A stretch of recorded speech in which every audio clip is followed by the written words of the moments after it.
大家好，我是布莱兹，这是个分享资产配置以及指数投资的频道。你是否渴望摆脱朝九晚五的束缚，实现自由独立、随心所欲地生活？让我们来打破迷思。很多人误以为财务自由就是不用工作，每天吃喝玩乐，有无尽的财富挥霍，但这目标看起来遥不可及。总不可能天天期盼有朝一日中彩卷头彩吧。所以与其财务自由，我比较推荐使用财务独立这个词。财务独立是指拥有足够的被动收入，足以支付生活所需，并且能自由支配时间，追求自己真正想要的生活。今天我们就来聊聊如何迈向财务独立，打造你专属的财务独立蓝图，让你拥有自己的财富增长引擎，实现财务独立的是可行的。财务独立蓝图4大关键步骤。想要达成财务独立，我们需要遵循一个简单而有效的蓝图。第一步，提升本业收入，努力工作，提升专业技能，争取加薪升迁，为财务独立打下坚实的基础。第二步，拓展副业收入，除了本业之外，还可以发展副业斜杠，例如网拍、美食外送、接案、投资开店等等。第三步，减少支出，审视自己的支出习惯，区分需要和想要，并且减少不必要的开销，例如奢侈品、豪车等，这些有绝大部分都是负资产。第四步，开始投资资产，将省下来的钱用于投资，让钱为你工作，创造被动收入，利用投资工具，例如股票、ETF、房地产、黄金。为什么投资理财如此重要？因为单靠储蓄很难追上通货膨胀的速度，几乎透过投资才能让资产保值增值。投资新手 ETF 是入门的最佳选择。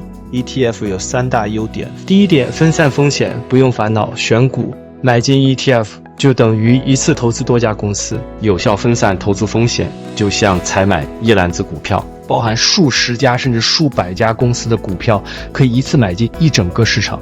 第二点，费用低廉， ETF 的费用比一般共同基金低，例如台湾的0050和006208的年费用率都不到 0.5%。ETF 是一种追踪特定指数的基金，具有分散风险、费用低廉、操作简便等优点。第三点，流动性佳，可以在股票市场上随时买卖，方便进出场。如果是房产就难以买卖变卖，需要一些时间与成本。这边推荐几个适合配置的标的。台股 ETF 的配置，推荐使用元大台湾500050，追踪台湾市值前50大的公司，流动性佳，适合长期投资。或者选择富邦台50006208，同样追踪台湾市值前50大的公司。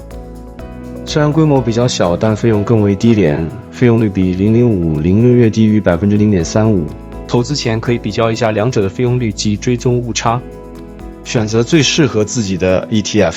再来，如果希望全球分散的话，可以配置美股，而美股 ETF 的配置，推荐使用 Vanguard 的全球股票 VT，追踪全球股票市场，涵盖超过9000家公司，提供最广泛的市场覆盖率。建议各位新鲜的投资人，投资策略以定期定额，每月固定投入一笔资金购买 ETF， 避免追高杀低，长期下来可以降低平均成本。刚开始投资时可以利用定期定额的方式慢慢累积，养成投资的好习惯。再来，等有一定的资金规模，就要考虑资产配置。将资金分散投资于不同类型的 ETF， 例如股票型 90% 以及债券型 10% 等配置，进行分散风险。建议使用中期美债居于长短债之间，可以使组合上波动降低与稳定。台股的话，我选择元大美国政府7至10年期债券 00697B。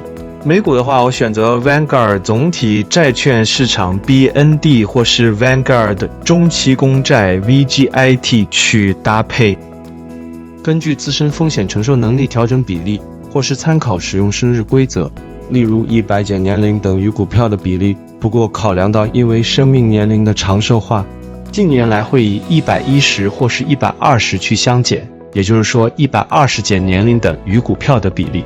像是30岁以下可以投资较积极的配置，股票 90%， 债券型 10% 或以下。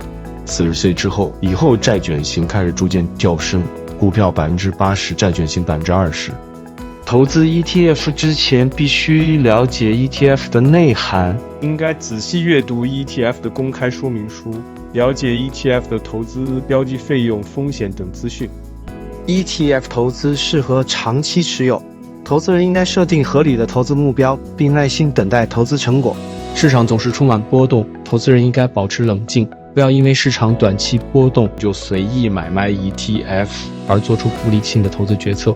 或是听到最新推出的 ETF 绩效很好，就一股脑就冲去买，就像是009是你之类的 ETF， 这都是非常危险的。券商为了迎合大众，发行很多种五花八门 ETF， 有些投资产品是大不相同的策略，选择适合自己的 ETF 并长期持有才是制胜的关键。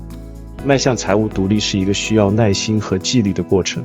只要坚持执行上述财务独立蓝图，并善用 ETF 投资工具，相信你也能够打造自己的财富增长引擎，逐步实现财务独立的梦想。投资一定有风险，以上实际投资决策应依个人情况而定。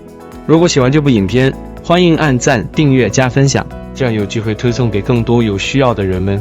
如果还有其他想法，也欢迎在留言区分享你的心得。那我们就下集影片再见了，拜。